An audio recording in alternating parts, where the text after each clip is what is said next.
Ay, ito ang birthday ni Lola. 80 lang ka na lang taon, La.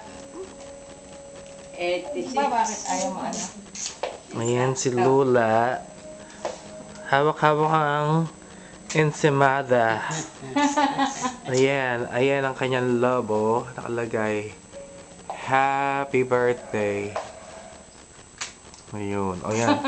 Nakuha ko yata yung siko mo, lintigan. Naku, dilitin nyo. Taga. Isa Ayun ang ubusin ko to talaga sa iyo. photographer. Wala. Gandahan mo naman ang ngiti mo. Ayan. Hawa kami yung flowers. Ayan. Mga flower. Ay, sarapan mo? Tatlo pa. Ayan. Ayan.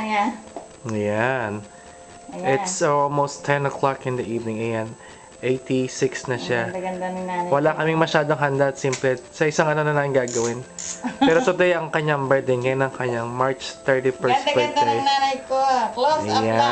Close up. Ayan. One. Happy birthday to you. Ayan si Mami. O kaming dalawa naman. Okay. Wala na pala.